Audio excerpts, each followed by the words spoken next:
50 ಎಗಳ ಹಾಕಿನ 50ಗೆ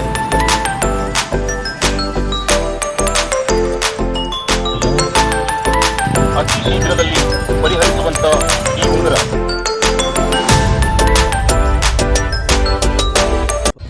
ಹಾಯ್ ಎಲ್ರಿಗೂ ನಮಸ್ಕಾರ. ನನ್ನ ಹೊಸ ವಿಡಿಯೋಗೆ ಸ್ವಾಗತ. ಇವತ್ತು ನಮ್ಮೂರ ಹತ್ರ ಇರೋ ಕಾರಮೇಳಮ್ಮನ ಜಾತ್ರೆ ಇತ್ತು. ಸೊ ಅದಕ್ಕೋಸ್ಕರ ನಾನು, ಮಾನಸ ಮತ್ತು ಅವ್ಯಾನು 3 ಜನನೂ ಹೋಗಿದ್ವಿ. ಹೋಗಿದ ತಕ್ಷಣವೇ ಫುಲ್ಲು ಸೌಂಡು. ನಾವು ಫಸ್ಟ್ ಹೋಗಿದ್ದೆ ದೇವಸ್ಥಾನದ ಹತ್ರ. ಫಸ್ಟು ದೇವಸ್ಥಾನಕ್ಕೆ ಹೋಗಿ ಪೂಜೆ ಮಾಡ್ಕೊಳ್ಳೋಣ ಅಂತ ಅಲ್ಲಿ ಹೋದ್ವಿ. ಮತ್ತು ಅವ್ಯಾನು ನನಗೆ ಅದು ಬೇಕು ಇದು ಬೇಕು ಅಂತ ಕೇಳ್ತಾ ಇದ್ದ. ಅವನಿಗೂ ಅಷ್ಟೇ ಲಾಸ್ಟಿಗೆ ಕೊಡಿಸ್ತೀನಿ ಅಂತ ಹೇಳಿ ಫಸ್ಟು ಪೂಜೆ ಮಾಡೋದಕ್ಕೆ ಅಂತ ಹೋದ್ವಿ. ಈ ದೇವಸ್ಥಾನದಲ್ಲಿ ಹೇಗೆ ಅಂದರೆ ಪೂಜೆನ ನಾವೇ ಮಾಡ್ಕೋಬೇಕು. ಹೊರಗಡೆ ಕಲ್ಲಿಟ್ಬಿಟ್ಟು ಪೂಜೆ ಮಾಡ್ಕೋಬೇಕು. ಮತ್ತು ಇಲ್ಲಿ ವಿಶೇಷ ಏನಂತಂದರೆ ಎತ್ತುಗಳಿಗೆ ಇಲ್ಲಿ ಪೂಜೆ ಮಾಡ್ತಾರೆ. ಮತ್ತು ಹಸುಗಳು ಏನಾದ್ರೂ ಕರು ಹಾಕಿದರೆ ಇಲ್ಲಿಗೆ ಬಂದು ಪೂಜೆ ಮಾಡಿಸ್ಕೊಂಡು ಹೋಗ್ತಾರೆ. ಅದೇ ವಿಶೇಷ. ಮತ್ತು ಮಾನಸ ಪೂಜೆ ಎಲ್ಲ ಮಾಡಿದ್ಲು. ಅವಳು ಮಾಡಿದ್ಮೇಲೆ ನಾನು ಪೂಜೆ ಮಾಡಿದೆ. ಪೂಜೆ ಎಲ್ಲ ಆಯಿತು. ಪೂಜೆ ಎಲ್ಲ ಆದಮೇಲೆ ನೆಕ್ಸ್ಟು ದೇವ್ರ ದರ್ಶನ ಮಾಡೋಣ ಅಂತ ಹೋದ್ವಿ. ಕಾರಮೇಳಮ್ಮ ಅಂತ ಆನ್ ದಿ ವೇ ಒಳೇಶ್ವರ ಟು ಕಿಕ್ಕೇರಿಗೆ ಹೋಗೋ ರೋಡಲ್ಲಿ ಸಿಗುತ್ತೆ ನಿಮಗೆ. ಮಾದಾಪುರದಿಂದ ಒಂದು 8 ಕಿಲೋಮೀಟ್ರ್ ಆಗುತ್ತೆ. ನೆಕ್ಸ್ಟು ಇನ್ನು ಪರ್ಚೇಸ್ ಮಾಡೋಣ ಅಂತ ಹೋದ್ವಿ. ಮಾಂಸ ಅದು ಇದನ್ನು ತೊಗೊತಾ ಇದ್ಲು. ಹಾಗೆ ನಮ್ಮ ಗುರುಣ ಸಿಕ್ತಾ. ಅವನ ಜೊತೆ ಸ್ವಲ್ಪ ಹೊತ್ತು ಮಾತಾಡಿದ್ವಿ. ಏನು ಅವನಿಗೆ ಏನೋ ಕೊಡ್ಸಬಿಟ್ಟಿದ್ಯಾ? ಎಲ್ಲಿ ನೋಡಿಲ್ಲ ಇವನ ಅಂಡ್ರದ ಮದುವೆಗೆ ಹೇಗೆ ವಾಲ್ಗ ಮಾಡಿಸ್ಕೊಂಡು ಕರ್ಕೊಂಬರ್ತಾರೆ ಅದೇ ಥರನೇ ಇಲ್ಲೊಂದು ಜೊತೆ ಎತ್ತನ್ನ ವಾಲ್ಗ ಮಾಡ್ಕೊಂಡು ಕರ್ಕೊಬರ್ತಾಯಿದ್ರು. ಇಲ್ಲಿ ವಿಶೇಷತೆನೇ ಅದು. ಬೇರೆ ಬೇರೆ ಊರುಗಳಿಂದ ಎತ್ತುಗಳನ್ನ ಕರ್ಕೊಂಬರ್ತಾರೆ. ಮತ್ತು ಈ ಹುಡುಗಿ ನೋಡಿ ಯಾವ ಥರ ಬ್ಯಾಲೆನ್ಸ್ ಮಾಡ್ತಾಳೆ ಹಗ್ಗದ ಮೇಲೆ ಕೋಲ್ ಇಟ್ಕೊಂಡು. ತುಂಬಾ ಕಷ್ಟ ಪಾಪ ಜೀವನ. ಏನೂ ಮಾಡೋಗಿಲ್ಲ.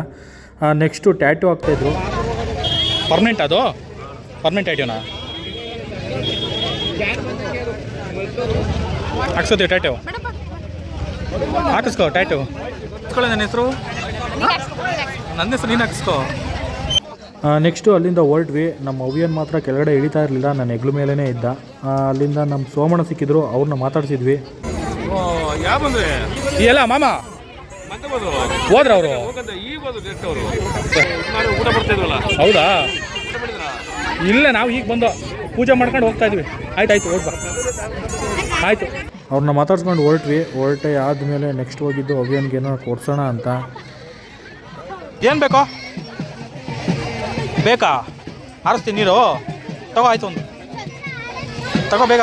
ಯಾವ ಕಲರ್ ಬೇಕು? ಕಲರು ಹಾಂ ಇದು 60 ಕಮ್ಮಿ ಇಲ್ವಾ?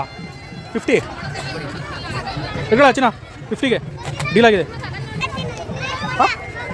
ಹಾಂ ಬೇಡ ಅಂದ್ರೆ ಈಗ ಇಸ್ಕೊತಾರೆ ಮತ್ತೆ ನಮ್ಮ ಮಗನೇ. ತಡಿ ಆಯಿತು ತಡಿ. ನೋಡು ಓಕೆನಾ? ಕಂಫರ್ಟ್ ಇದೆಯಾ? ಆಮೇಲೆ ಮಾಮೂಲಿ ರಬ್ಬರ್ ಬ್ಯಾಂಡ್ ಫ್ರೀನಾ? ಮತ್ತು ನಮ್ಮ ಅವ್ಯಾನು ಯಾವುದೇ ಜಾತ್ರೆಗೆ ಹೋದರೂ ಅಷ್ಟೇ ಅವನಿಗೆ ಟ್ಯಾಕ್ಟ್ರು ಮತ್ತು JCB ಬೇಕೇ ಬೇಕು. ಫೈನಲ್ ಆಗಿ ಒಂದು ಟ್ಯಾಕ್ಟ್ರು ಕೊಡಿಸಿ ಅವನ್ನ ಅಲ್ಲಿಂದ ಕರ್ಕೊಂಡು ಹೊರಟ್ವಿ. ನೀನು ನೋಡ ಮಂಗಿ ಥರ ಕಾಣ್ತಿದ್ಯಾ?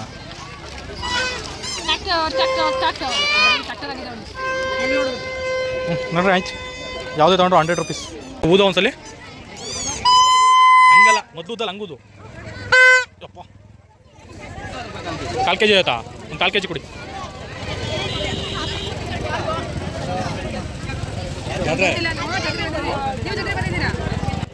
ನಮ್ಮಮ್ಮಂಗೆ ಇಷ್ಟ ಅಂತ ಜಿಲೇಬಿ ತೊಗೊಂಡ್ವಿ. ಬೇಡ ನನಗೆ. ನಾನು ತೊಗೊಂಡು ಸ್ಲಿಪ್ಪರ್ ಇದು ಹಿಂಗಿದೆ.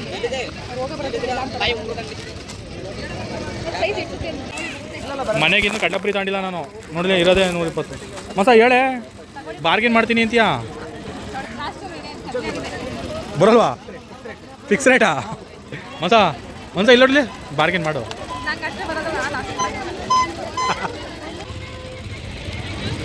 200. ಮತ್ತು ಇಲ್ಲೊಬ್ಬರು ಮಂತ್ರ ಆಗ್ತಾಯಿದ್ರು. ಆ ಮಂತ್ರ ಆಗ್ತಾಯಿದ್ದು ನಾನು ನೋಡ್ತಾ ಇದ್ದೆ. ಅತಿ ಶೀಘ್ರದಲ್ಲಿ ಪರಿಹರಿಸುವಂತ ಈ ಉಂಗುರ. ನಮಸ್ಕಾರ. ಬನ್ನಿ ಸ್ವಾಮಿ, ಬನ್ನಿ ಸರ್. ನಮಸ್ಕಾರ. ರಾಶಿಗಾಗಿ ಹಸಿರು ಕಲ್ಲು, ಕರ್ಕ ರಾಶಿಗಾಗಿ ಬಿಳಿ ಕಲ್ಲು, ಒಟ್ನಲ್ಲಿ ಜಾತ್ರೆ ಮಾತ್ರ ಸಖತ್ತಾಗಿ ಎಂಜಾಯ್ ಮಾಡಿದ್ವಿ. ಜಾತ್ರೆಯಾಗೇ ಇತ್ತು. ಕಾಣಿಸ್ತೀಯಾ? ಮತ್ತು ಈ ಜಾತ್ರೆ ಅಂದರೆ ನಮ್ಮ ಅವ್ಯನಿಗೂ ನಮ್ಮ ಮಾನ್ಸಿಗೂ ತುಂಬಾ ಇಷ್ಟ. ಏನೇನು ಹಿಂಗೆ ಕಾಣ್ತಿದ್ಯಾ ಇಷ್ಟೊಂದು ಸಖತ್ತಾಗಿ? ಅಲ್ಲಿಂದ ನೆಕ್ಸ್ಟು ಮಾಂಸ ಮನೆಗೆ ಕೆಲವೊಂದು ಸಣ್ಣ ಪುಟ್ಟ ಐಟಮ್ಸ್ನ ತೊಗೊಂಡಾದ್ಮೇಲೆ ನಾನೊಂದು ಟೋಪಿ ತೊಗೊಂಡೆ. ಟೋಪಿ ತೋರಿಸು. ಅದೇ ರೀ ಬಾ. ಮತ್ತು ಎಲ್ರಿಗೂ ಗೊತ್ತೇ ಇದೆ ಜಾತ್ರೆ ಅಂದಮೇಲೆ ಕಡಲೆಪುರಿ ಖಾರ ಇರಲೇಬೇಕು. ಸೊ ಕಡಲೆಪುರಿ ಖಾರ ತೊಗೊಂಡು ಇವತ್ತಿನ ಜಾತ್ರೆನ ಎಂಡ್ ಮಾಡಿದ್ವಿ. ಮತ್ತು ಫೈನಲಾಗಿ ಮನೆಗೆ ತಲುಪಿದ್ವಿ. ಇವತ್ತಿನ ವೀಡಿಯೋ ಇಷ್ಟೇ. ನನ್ನ ವೀಡಿಯೋ ಇಷ್ಟ ಆಗಿದರೆ ಲೈಕು, ಶೇರು, ಕಮೆಂಟ್ ಮಾಡಿ ಹಾಗೂ ಬೆಲ್ಲೈಕನ್ ನೋಟಿಫಿಕೇಷನ್ ಆನ್ ಮಾಡ್ಕೊಳ್ಳಿ. ಮನೆ ಒಳಗಡೆ ಬರ್ತಿದ್ದಂಗೆ ನನ್ನ ಮಗ JCPನ ಓಪನ್ ಮಾಡ್ಕೊಂಡ. ಆಮೇಲೆ ಇಲ್ಲಿ ನಮ್ಮಮ್ಮ ಮನೆ ಒಳಗಡೆ ಬರ್ತಿದ್ದಂಗೆ ಜಿಲೇಬಿ ಇಸ್ಕೊಂಡು ತಿಂತೈತೆ.